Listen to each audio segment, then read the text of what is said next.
on behalf of the Institute for Leadership and Strategic Foresight, welcome to So You Want to Be the Chief, a podcast for leaders. I often say this, and I really mean it. We are so blessed to have the technology to connect with people we don't have, well, we have not met personally or are not even close to. I'm talking to Chief Master Sergeant Daniel Hall III. We've met each other on LinkedIn, I think. We've never shook hands yet, but we will. We'll hug each other sometime. Now, he's in Phoenix, Arizona, and I am not. And I am so blessed that I am not, because I'm sure it's pretty darn hot. Chief, good to meet you, and welcome to the podcast. I'm looking forward to hearing your perspective. I connected with you on LinkedIn because you posted something about the importance of caring, and I thought, I tell people all the time, a leader really simply cares. That's it. If you can do that, but it's complex. How do you do that? And I'm working on a book. I hope to have it next year to get some ideas on how you care. But anyway, good to meet you, Chief. Where are you from originally? So I am a Army brat. So therefore, I've covered quite a few places throughout my life. But I, generally speaking, tell people I'm from Georgia, Columbus, Georgia. It's right next to Fort Benning, where my father retired. I graduated high school from there. That's where I kind of know a lot of people, still in contact with, my formative years. So I say Georgia, but my family is originally from Davenport, Iowa.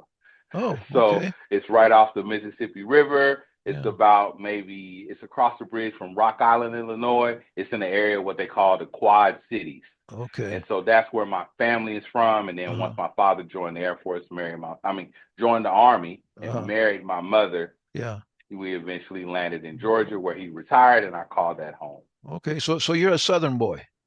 Yes, sir. Yes, you drink sweet tea and you just call it tea. Yes, exactly. Because anything other than that is just brown water. That's right. Yeah. and you know the term mom and them. When mom and them get mad at you, that's it. It's over, man. Exactly. Exactly. Yes. All right. Well, good. And how long you been in the Air Force, Chief? So I've been in the Air Force for 29 years. Wow. So you're getting close. You're getting close to that chief's pay. You're gonna call it soon, or what do you think? Right now, I'm leaning towards calling it. I think I'm gonna definitely hit my 30, and then I'm gonna go ahead and probably say, it's time to do something different. Yeah. Now you've done a few things. Now, are you in the IG now? You're in an inspector. One of them folks that shows up and said, "I'm here to help you." Yes. So right now, I am currently sitting, which is going to be weird. I'm currently sitting as the WSA/Comptroller Squadron SEL. That's where I'm currently sitting. But a month ago, I was sitting in IG as the SEL over there. Okay. So you're getting like a lot of paychecks for all these jobs that you're doing, man. Just one. Oh man, you need a better agent. We need to talk about that.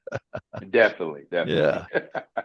Well, let's go ahead and start with those perspectives that you were sharing, Chief, on whatever social media we were on about caring. Now, it's caring is so important for a leader, man. You probably have had some experiences of where leaders cared and where they didn't. Right, exactly. Yes. And so I just think over my years, I've learned as a leader, from my perspective, what caring is in regards to you leading people. And I think for me, I think the first thing when it comes to caring is understanding who your people are, getting to know them. And when I say getting to know, I'm not talking about every single detail of their life, but understanding who they are, because everybody reacts to things differently. Coming up in the late 90s, I'm pretty sure you are aware, our supervisors had a very aggressive approach. We'll go at that, right? They would lean in close, talk to you, and some of us received that and others didn't, because that was not how they received information or instruction, right? And so therefore, throughout my career, I kind of learned that each situation, each person dictated some time for you to adjust the way you approach something. And so for me, that's the first part of carrying. I have to know who you are and what makes you tick. Like I said, I'm not looking to have every single detail of your life, but I do need to know a little bit of that so I know how to take care of you properly, whether it's professionally or personally. Yeah. I need to definitely understand that piece. To me, Chief, effective leading is an eye-to-eye transformation transaction where you see each other doing these things. And I agree with what you're saying. You got to know your people as best you can, whatever that is. But the youngsters, in particular, I'll say the new chiefs, okay, because they're the younger folks, the folks that just put on chief.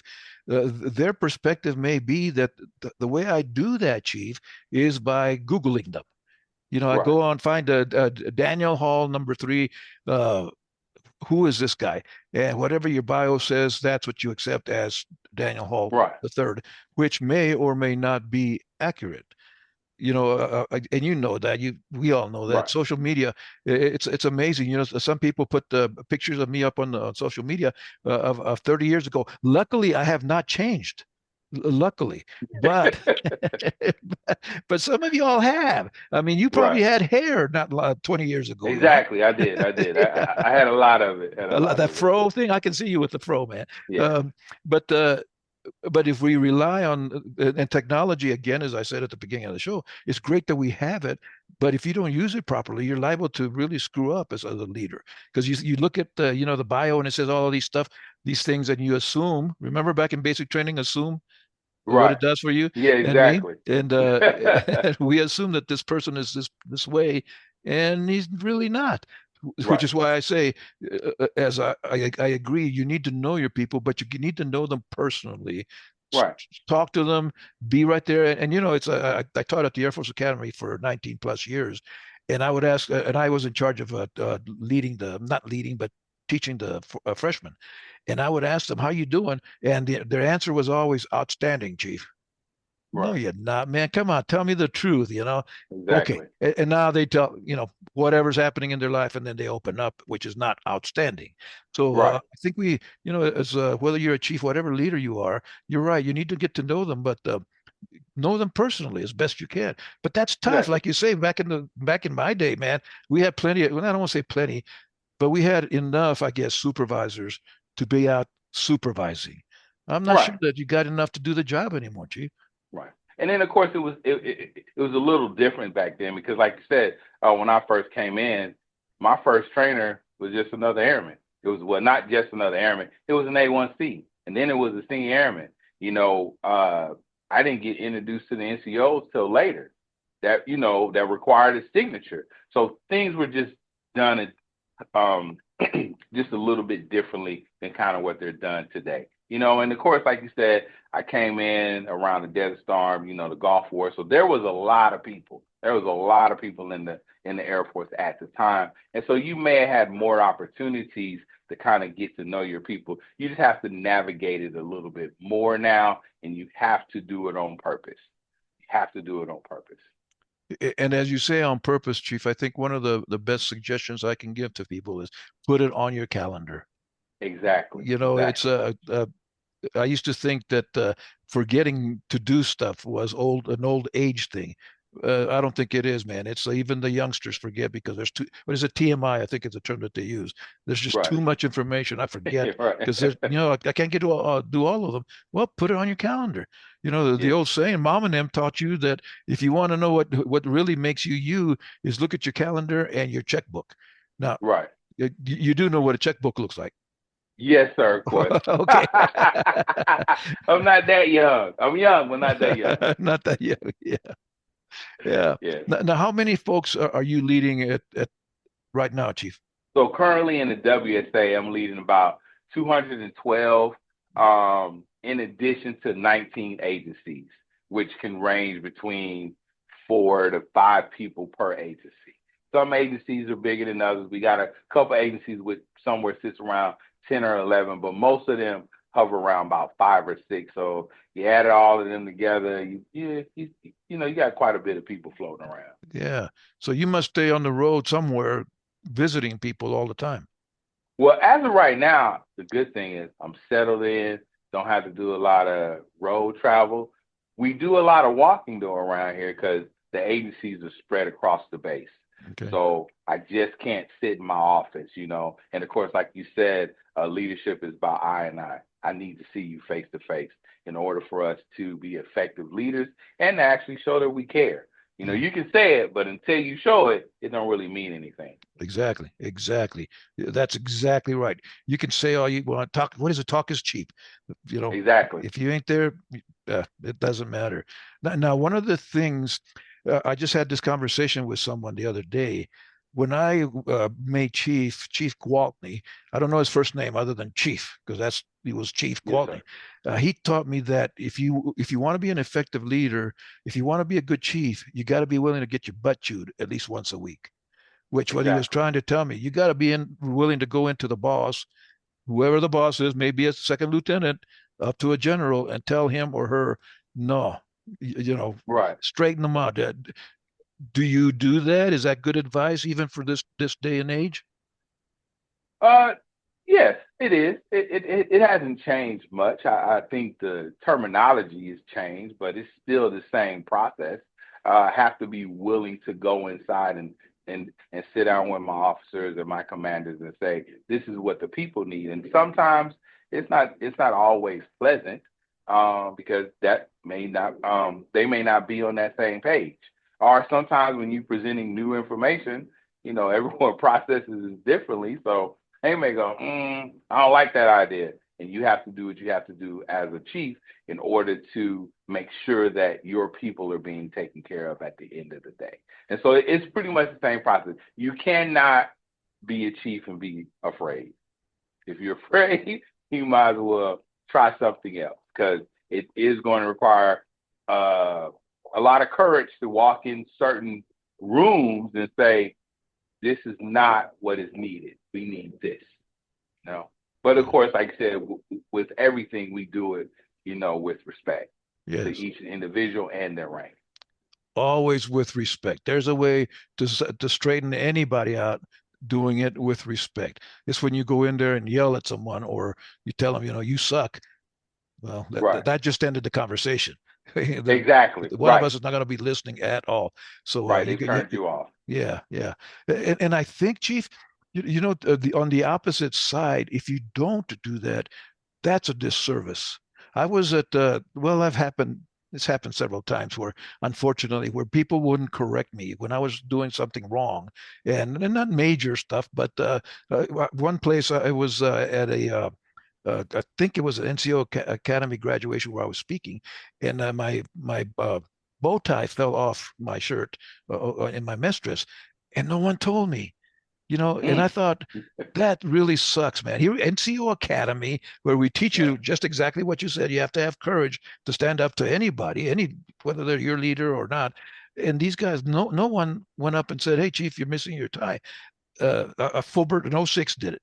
And I felt so good that he cared enough to tell me, and I corrected it, but it's a disservice not doing that. Well, at the Air Force Academy, there were sometimes people were afraid to tell cadets to put their hat on. Come on, man. That's the simplest thing. How could you be afraid to tell an 18-year-old, put your hat on? Right. But people, I don't know. Maybe I'm just old school. I still can't dig people with hands in their pockets. I can't do it, man. I go up there and just within a foot to tell them to get their hands out of their pocket, and things have changed. Yes, it definitely has changed. I think with the newer generation coming in, I think our approach has to change. The standards always are the standards, right? Regardless if you can put your hands in your pockets or you can't, and you still have to correct them, Right. And I think it just requires a different approach in a lot of ways. And of course, that's something that I learned because I have two sons. There's a gap between them, 7-year gap, right? So my firstborn and my last, totally different generations. They look at things totally different. And I learned that from them. It's not the fact that me and my wife changed our standards on how you were going to conduct yourself in public. It was just a different approach. I knew I could approach one this way, and I knew I could approach the other one. Because you were definitely going to listen to your mother, because I don't want to have to deal with her. Yeah. Yeah. That's really mom and them. You don't want to hear from mom and them. No, you don't. Yes. Well, and again, when we do that, Chief, when we do correct people, and again, in a respectful way, they appreciate it. Exactly. If they have any character, they'll appreciate it. I've had when I have done that, inevitably after being yelled at or whatever, cussing and discussing, the boss always had come back and said, "Chief, thank you, man, for keeping me out of trouble, because that's what I wanted and I needed it." So it works that way. What other perspectives do you have, Chief, on caring? What else do you do? Of donuts, man. You bring donuts, they will love you. Exactly. Everyone loves donuts, except for the guy or girl that has a PT test the next day. They don't want to see your donut. That's true. I'd probably say, so for me, I think is definitely number 2 for me is, in order for me to care for you, I have to care for me. And that's making sure that I'm in the right mindset, that I've done what I needed to do to be a caring leader. A lot of times we get caught up in the rat race and we forget to take care of ourselves, and we forget to care for ourselves. And I mean, getting up in the morning and doing a little bit of PT, doing a little bit of reading, taking just some time out to enjoy the weather or whatever, taking care of you, because if you don't take care of you, there's no way I can take care of you. There's no way I can take care of, other people. Right. I have to do it. And so I think that's, for me, that second perspective is taking care of you. Yeah. You got to take care of you, because I just can't do it any other way. Well, since I'm a much senior chief, let me correct you. That should be number 1. I got you. Yeah. Because I'm convinced, Chief, that I served 50 years altogether, and in all those years, I think we tend to brainwash our airmen and ourselves, officers, everybody. That's because there's 3 core values, right? Integrity, service, and excellence. Yes, sir. It's still 3. Okay. Well, we tend to convince people that serving others is the most important thing. And it's not. It's the second most important thing, because integrity is first, which integrity has to do with wholeness, and you're right. That if you don't, you cannot, in my culture, we say you cannot give what you do not have. Exactly. I mean, try coming into work sick. Now, we will do it, right? Exactly. And don't call the chief, don't call the first sergeant, because he'll make you come in. Right. Yeah. Well, that's stupid. You're sick, man. Stay home. Go to the infirmary. Do whatever you got to do to take care of you, so that you can be 100% when you come back in. Exactly. But they won't. And God bless them. The ones that really try to be honorable and be good airmen will, they'll come to work almost dying. That's not the right thing. And I think as leaders, we need to. That's part of caring. Look at them in the eye to eye, and know that, when they're glassy-eyed or goopy-eyed or whatever, go home, man. We'll take care of it, or ma'am, because we'll take care of it. So, and we'll figure it out. Yeah, we'll figure it out. Yeah, we'll figure it out. If it's that bad, that's really bad. I don't. Right, you shouldn't be here. Yeah, that's right. Neither of us should be here. So exactly. Yeah. Now, you say you have a couple of sons, Chief. How old are they? 28 and 21. Oh, man. So are they out of the house, or are they still mooching off of you? No, sir. One's out of the house and married. Another one is actually at ASU. He goes to ASU. He lives on campus out there, and so he's doing this thing. Okay, so y'all are empty nesters. Yes, sir, we are. Okay. All right. Yeah. Cool. Good kids, good boys. Did you have to slap them upside the head every once in a while? No, not too often. Oh. They were really good boys. Of course, boys are going to be boys, so they definitely destroyed some stuff. I wonder where they got that from. Exactly. Yeah. And we're going to blame her, right? Hey, today we will. Yeah. Chief, you got a couple of brand new chiefs coming in.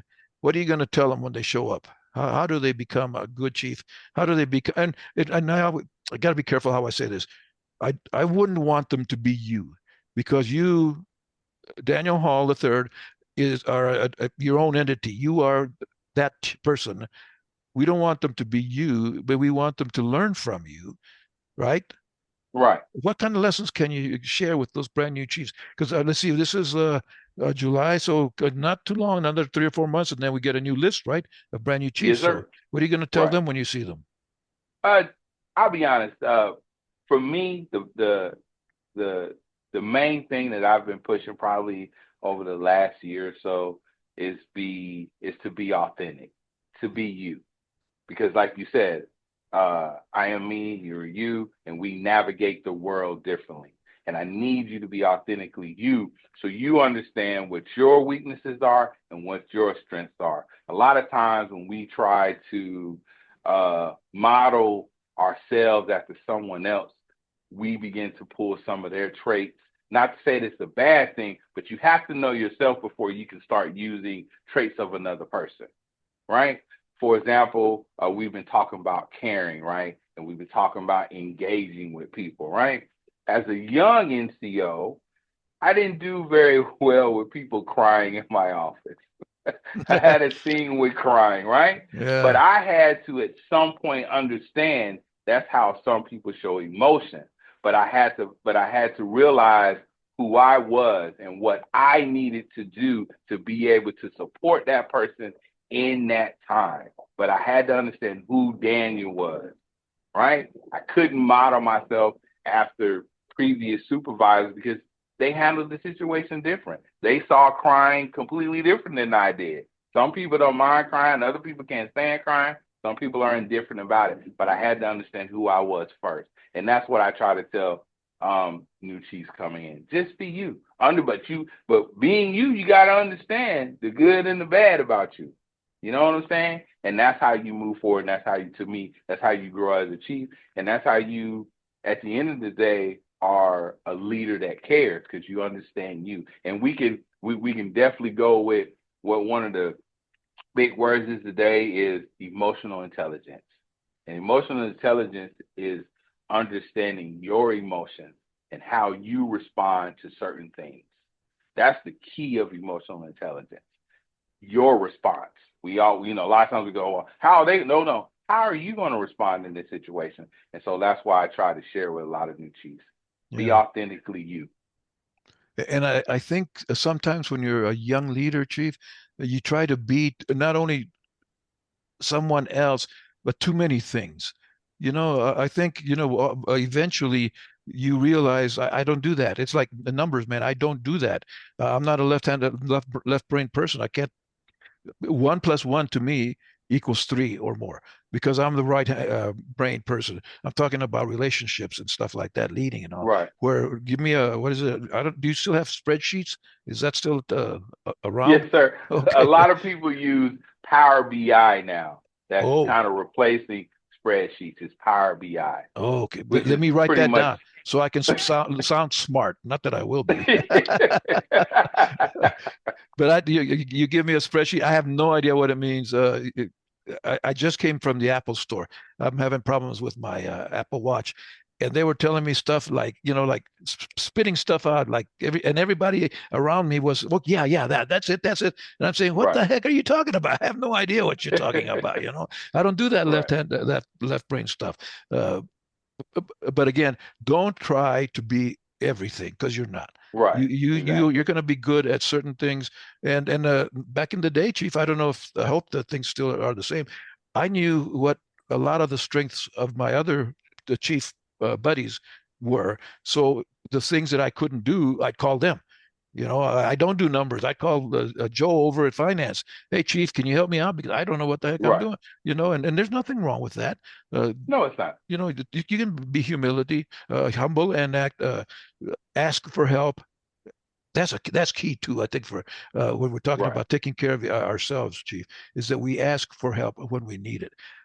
Well, I don't know that we'll ever get out of that stigma thing, because it's just the military. You Right. go to mental health, and all of a sudden everybody thinks you're crazy. Well, I proved that I was crazy.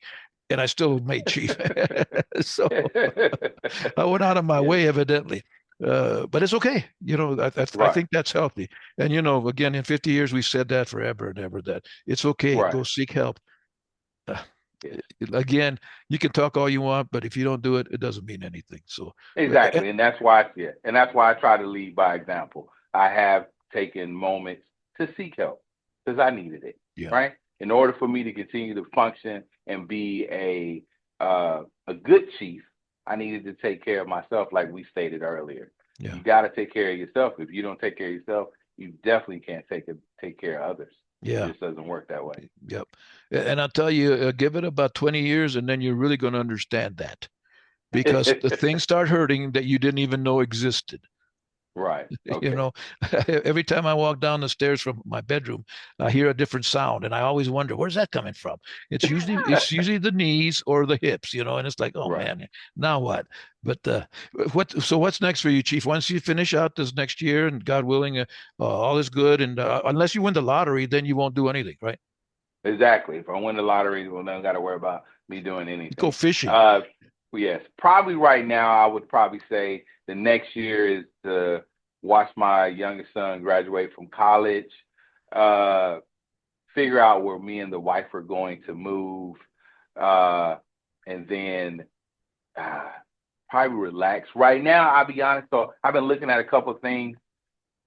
I'm leaning towards maybe possibly junior ROTC Oh, okay. just a little bit. Yeah, My parents are educators, so that is part of my upbringing. I would love to do that, to give back.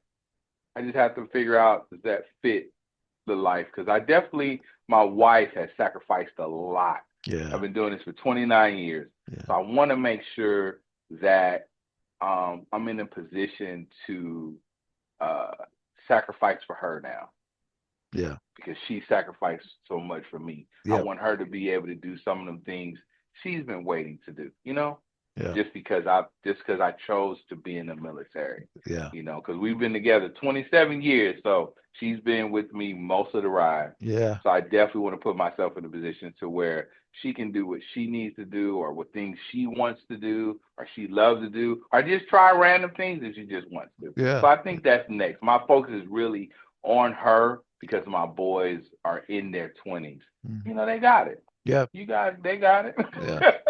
Well, Figure it out. and what you say about caring, whether you're a chief or it doesn't matter who you are, chief, it's important to take care of them. We take we Exactly. I don't know, I don't think we take advantage of them, but we do take them for granted a lot. Deb and Sometimes I we have do, been yes. together 47 wonderful and full Wow, years, that's awesome. and That's I do awesome. what she says, man. Uh, uh, this is what I do for 47 years, man. Smile and nod. We just Exactly. went to lunch a few minutes ago. That's always fun.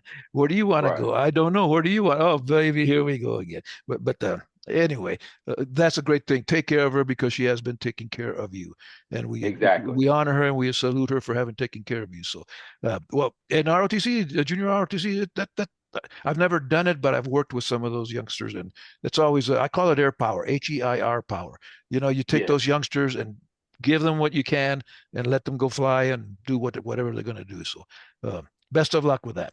Well, Chief, Thank thank you. you so much for taking the time. And I noticed that your air conditioner is blowing really strongly, because it's what, a 560 degrees there in Phoenix or something like that. Yes, sir. Yes, sir. It is Oh man, definitely, better definitely you, better you than me. Now, if you move to Georgia, it's a little bit cooler there, but it's humid.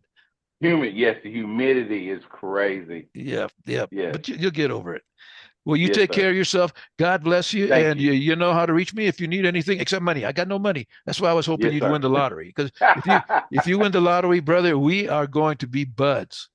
That's awesome. I love it. I love it. Hope so. I do Okay. appreciate the opportunity, and it's been great talking to you today. Take care, Chief. God bless you. Yes, sir. You too. Have a good one.